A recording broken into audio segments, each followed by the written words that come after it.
Bonjour à tous, j'espère que vous allez bien. Savez-vous comment vous perdez de l'argent au quotidien? Malheureusement, il y a plein de petites choses qu'on ne fait pas attention et c'est compliqué. Je vais vous révéler 6 façons dont vous perdez votre argent. De temps en temps, une petite remise en question sur notre mode de vie ne fait pas de mal.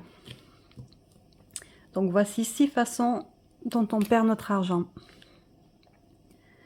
Je vais commencer par le numéro 1.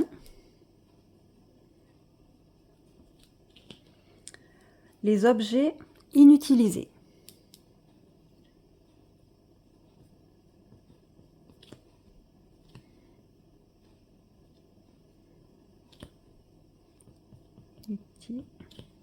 Utilisés.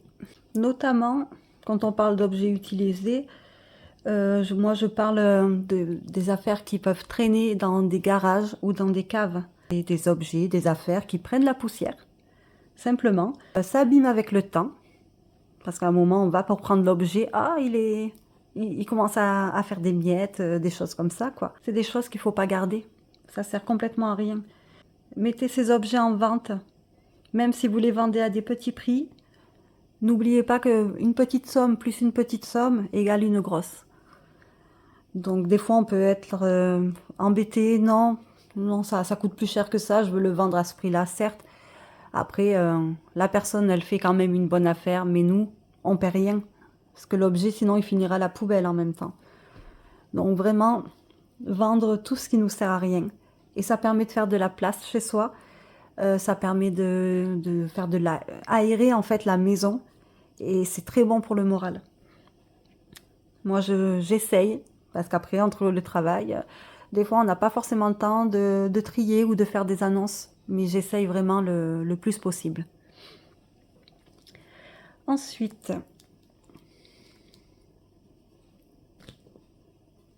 numéro 2,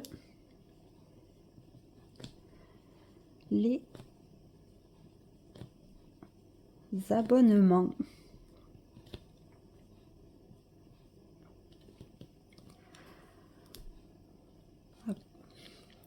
Nous avons tendance à pas assez de se poser de questions en fait sur les abonnements.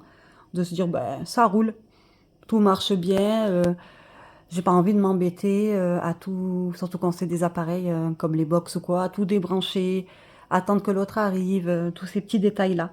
Mais en fait, il faut se poser des questions. Il faut pas oublier que c'est l'offre et la demande et c'est la concurrence. Donc les offres, elles pleuvent. Dans tous les sens, c'est facile d'arrêter un abonnement et d'en prendre un nouveau. Et surtout, on fait de belles économies. Que ce soit les assurances, les forfaits téléphones, les télés. C'est important. Après, faites le changement et à ce moment-là, vous mettez même la différence de côté. Ça fait une enveloppe, ce que j'ai gagné en différence cette année, quoi. Après, comme vous l'avez vu, tout ce qui est défi, ça peut être tout et n'importe quoi. C'est vraiment au feeling, ce qu'on a envie. Donc, pourquoi pas se faire un délire comme ça? Changer tous ces abonnements. La différence de chaque abonnement, on les met tous les mois de côté. À la fin de l'année, on se dit, ah oui, ah quand même, hein, je ne m'attendais pas à ça. Un truc important là-dessus, c'est se faire un rappel hein, sur un mémo, sur le téléphone ou même dans votre budget en fait, dans votre calendrier de budget. Il faut vraiment vous faire un petit mémo parce que les téléphones par exemple, un téléphone à 15 euros, il peut passer à 10 euros, mais pour 12 mois. Au bout de 12 mois, il faut rechanger l'offre. Donc pas se louper en fait là-dessus parce que sinon le 13e mois, hop, on n'est plus à 9, on est à 15. Donc on a perdu la différence déjà au moins sur un mois ou deux si on s'en est pas rendu compte avant. Donc important. Passons au numéro 3.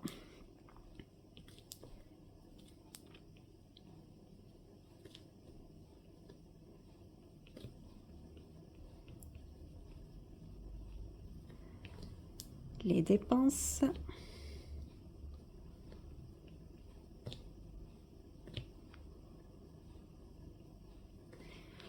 Les dépenses superflues. Cela m'arrivait fréquemment avant de commencer mon budget. C'est des dépenses on se rend pas compte. On prend un café tous les matins au café du coin à côté du boulot. On va prendre 3 grattages tous les jours, mais c'est des 1-2 euros, donc c'est pas grave. Mais sur le mois, ça fait vite une somme. Donc il faut faire attention à ces petites dépenses que j'appelle superflues pour le coup.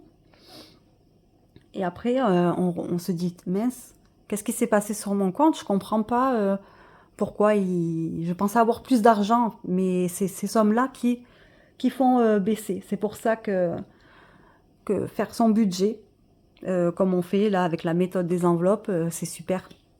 Parce que on traque tout, donc on sait exactement. Après, c'est ce qui est important et ne pas oublier quand on démarre cette méthode, c'est les fameux 3 relevés. D'imprimer ces 3 derniers relevés et de prendre des surligneurs pour chaque catégorie de dépenses pour voir.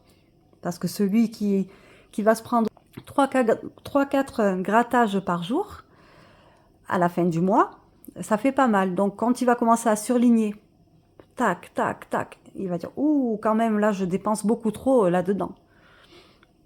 Ce qui est notre but, hein, de vérifier et de comprendre pourquoi on fait telle ou telle chose. Ensuite, notre numéro 4.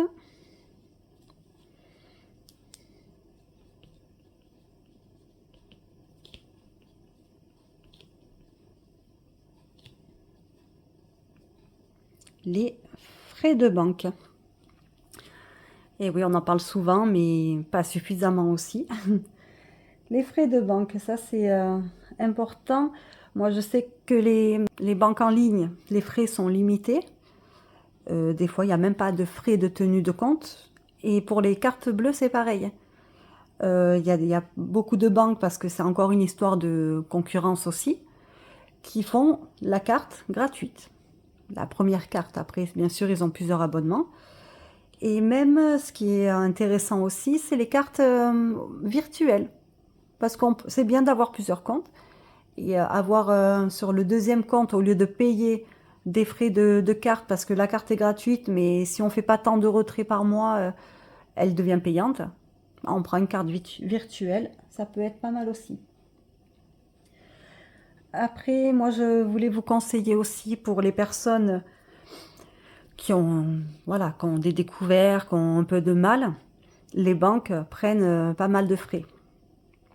Donc, on regarde notre compte, puis en plus, soyons honnêtes, ils nous prennent 20 euros de frais aujourd'hui, mais ils vont être marqués sur le relevé de compte il y a 2 semaines.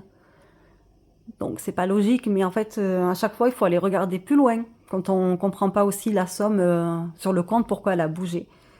Alors moi, un petit conseil, c'est quelque chose, bon, on peut pas le faire à chaque fois, hein, mais que j'ai déjà eu fait en période difficile, et bah, c'est toujours ça à prendre, hein. Imaginez que vous êtes à découvert pendant toute l'année, que c'est compliqué. Donc on vous prend 8 euros par-ci, 20 euros par-là, parce qu'il y a des refus, il y a le débit du compte, tout ça. Vous pouvez attendre 6 mois, allez, même l'année, même 12 mois. Vous faites le calcul. Donc, admettons, ça vous fait 160 euros de frais que la banque vous a pris sur 6 ou 1 an. Vous envoyez un message à votre conseiller et vous lui dites, voilà, c'est un peu difficile en ce moment et tout. J'ai eu entre telle date et telle date 160 euros de frais. Je vous demande du coup un remboursement d'une partie de cette somme à titre exceptionnel. Pour leur faire comprendre, je ne vais pas demander tous les mois, mais vous comprenez que je suis un peu en difficulté, donc rendez-moi un petit peu de ce que vous avez pris. En général, ils acceptent, hein. Donc sur 160, même s'ils vous rendent 70, c'est déjà 70 qui vont revenir sur le compte. Ouais, voilà. Il faut l'essayer. En tout cas, si vous avez un conseiller sympa, il peut vous le faire. Moi, ça m'est arrivé il y a quelques années. Mon conseiller, il me l'a eu fait plusieurs fois. Donc, c'est pour ça qu'après, je me suis dit, j'attends quelques mois pour demander pour un peu plus, quoi. Mais il me l'a fait 4-5 fois et ça a été vraiment sympa de sa part, quoi. Passons au numéro 5.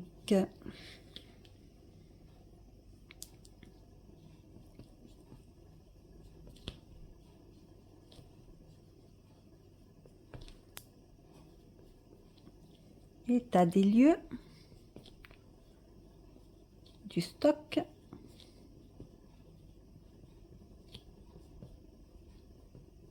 Alimentaire. Ça, c'est également très important. On perd beaucoup d'argent avec ces petites choses-là, quoi. Avant d'aller faire ses courses, la première chose, c'est de faire un état des lieux de notre stock. Pour être sûr d'éviter les achats non essentiels, notamment les doublons. Parce qu'en fait, on a un stock d'épices parce qu'on cuisine beaucoup et en magasin, on va dire, oh bah tiens, je vais racheter du laurier. Mais en fait, à la maison, j'ai déjà une boîte en cours de laurier et dans ma réserve, j'en ai une. Donc c'est des frais qu'on a fait en plus ce mois-ci qui n'ont pas lieu. Parce qu'après, on va être un peu plus en difficulté à un autre moment. Donc vérifiez ce genre de choses. C'est de l'argent gaspillé à ce moment-là en tout cas. Passons au numéro 6.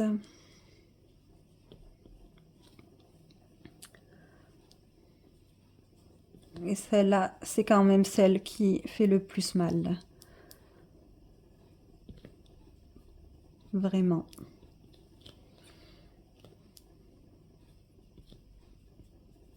La nourriture expirée. Et oui, ça fait mal, c'est difficile.